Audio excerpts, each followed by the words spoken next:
Parliament में कह दिया कि हम नहीं कराएंगे, परसों तरसों सर्वोच्च न्यायालय में कह दिया हलफनामा देके कि नहीं, ये संभव नहीं है। अगर आपको सत्ता से ही चिपक के रहना है तो आप ये मुद्दा उठाते ही क्यों हैं? जेडीयू को तो एक लाइन का प्रस्ताव लेना चाहिए कि बीजेपी कुछ भी करेगा हम उसी के साथ रहेंगे। प्रधानमंत्री ने कह दिया, केंद्र सरकार ने स्पष्ट कर दिया, बीजेपी के केंद्रीय नेतृत्व ने स्पष्ट कर दिया, बिहार के नेताओं को बोलने का कोई मतलब है नहीं। नमस्कार, मेरा नाम आलोक है, आप लाइव स्ट्रीज देख रहे हैं। जातीय जनगणना की मांग को लेकर एक तरफ जहां विपक्षी पार्टियां केंद्र सरकार को घेरने में जुटी हैं, वहीं केंद्र सरकार ने 2 बार ना कह दिया है। अब तो बिहार में बीजेपी के नेताओं ने भी साफ साफ मना कर दिया है। फिर भी विपक्ष का संघर्ष जो है अभी जारी है। एक तरफ जहां जेडीयू कह रही है कि पॉजिटिव रिस्पांस की उम्मीद है, वहीं दूसरी ओर जितना मांझी को भी सलाह दिया जा रहा है, जब वो जातीय जनगणना की मांग को उठा रहे हैं, कि वह कंस्ट्रक्टिव बात कहें, क्योंकि वो एनडीए अलायंस के पार्टनर हैं। इस वक्त प्रेमचंद मिश्रा कांग्रेस के एमएलसी हमारे साथ हैं। पॉजिटिव रिस्पांस की उम्मीद है अब आपको? देखिए, जेडीयू सत्ता से बाहर नहीं आना चाहती है, तो वो पॉजिटिव उम्मीद मात्र उसी उद्देश्य के लिए बोलते हैं।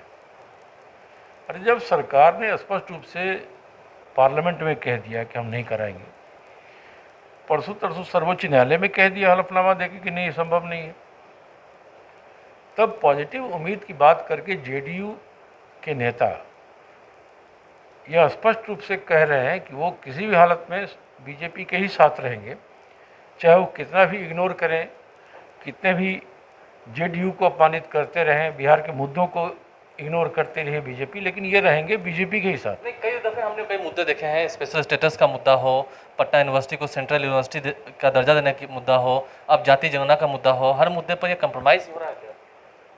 वही तो मैं कह रहा हूँ, अगर आपको सत्ता से ही चिपक के रहना है तो आप ये मुद्दा उठाते ही क्यों हैं?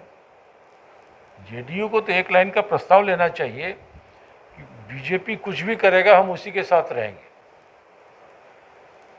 फालतू की बात करते हैं जेडीयू वाले। नहीं, लेकिन बिहार विधानमंडल से 2 बार सर्वसम्मति से पारित किया गया है। अरे हुआ तो उसमें तो बीजेपी भी शामिल थी, अभी डेलीगेशन गया उसमें बीजेपी शामिल थी, कांग्रेस भी थी, तब भी प्रधानमंत्री ने एक शब्द नहीं कहा था।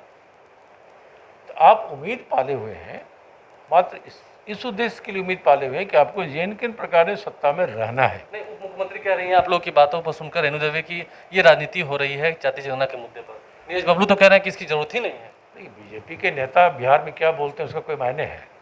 जब प्रधानमंत्री ने कह दिया, केंद्र सरकार ने स्पष्ट कर दिया, बीजेपी के केंद्रीय नेतृत्व ने स्पष्ट कर दिया, तो बिहार के नेताओं को बोलने का कोई मतलब है नहीं। महत्वपूर्ण है कि नीतीश कुमार जी इस मुद्दे पर चुप क्यों हैं। उन्होंने राज्य की जनता को कई बार इस मुद्दे पर भी आश्वस्त किया है, अगर केंद्र नहीं कराएगा तो बिहार सरकार अपने खर्चे से कराएगी। मतलब विपक्षी खेमा भी ये मांग कर रहा है स्पष्ट रूप से नीतीश कुमार जी को अपनी स्थिति स्पष्ट करनी चाहिए। आपने कहा था कि हम अपने खर्चे से कराएंगे, तो कराइए, चुप क्यों हैं? तो नीतीश जी की जो चुप्पी है वो कई तरह के सवालों को खड़ा करता है, और मैं वही फिर आ रहा हूँ, ये किसी भी हालत में सरकार में बने रहना चाहते हैं तो अगर मेरा स्पष्ट मानना है कि जब आपका उद्देश्य सत्ता में ही रहना है तो बेफिजूल का मुद्दा क्यों उठाते रहते हैं? कभी आपने धारा 370 का विरोध किया, आपने ट्रिपल तलाक का विरोध किया, आपने एनआरसी का विरोध किया और रहे बीजेपी के साथ। अब आप कास्ट सेंसस में भी आपका स्टैंड बीजेपी से अलग है, फिर भी आप बीजेपी के साथ हैं। जेडीयू मूलतः सत्ता से चिपक कर रहने वाली पार्टी। नहीं, जेडीयू बीजेपी के साथ है, मूलतः उनसे चिपक कर रहने वाली पार्टी है, तो फिर विपक्षी खेमे के साथ क्यों दिख जाती है? क्यों नीतीश कुमार की तस्वीरें आप लोग के साथ दिखती हैं? एग्जैक्टली वही तो मैं जानना चाहता हूँ कि अब बदली परिस्थिति में मुख्यमंत्री को अपनी स्थिति स्पष्ट करनी चाहिए। क्या वो अभी भी बीजेपी के साथ हैं, एनडीए में ही रहना चाहते हैं? रहें। नहीं, अगर कास्ट सेंसस के मुद्दे पर नीतीश कुमार जी की नीयत साफ है तो जेडीयू को एनडीए से बाहर आना चाहिए। देखिए, कुल मिलाकर प्रेमचंद मिश्रा जो कि कांग्रेस के एमएलसी हैं, वरिष्ठ नेता हैं बिहार के, उन्होंने साफ साफ कह दिया है कि जेडीयू को स्पष्ट करना चाहिए अपनी नीतियों को, और अगर नहीं बात बन रही है तो एनडीए से बाहर आए। विपक्षी खेमा तो साथ में खड़ा है ही, कई तस्वीरें हमने आपको दिखाई भी है जब प्रधानमंत्री नरेंद्र मोदी से मुलाकात हुई थी दिल्ली में, उस वक्त भी। लेकिन अब जब कई महीने बीत चुके हैं, लगभग 1 महीने से अधिक का समय बीत चुका है, तो अभी 2 बार केंद्र सरकार ने ना कह दिया है, बिहार में बीजेपी के नेताओं ने साफ मना कर दिया है।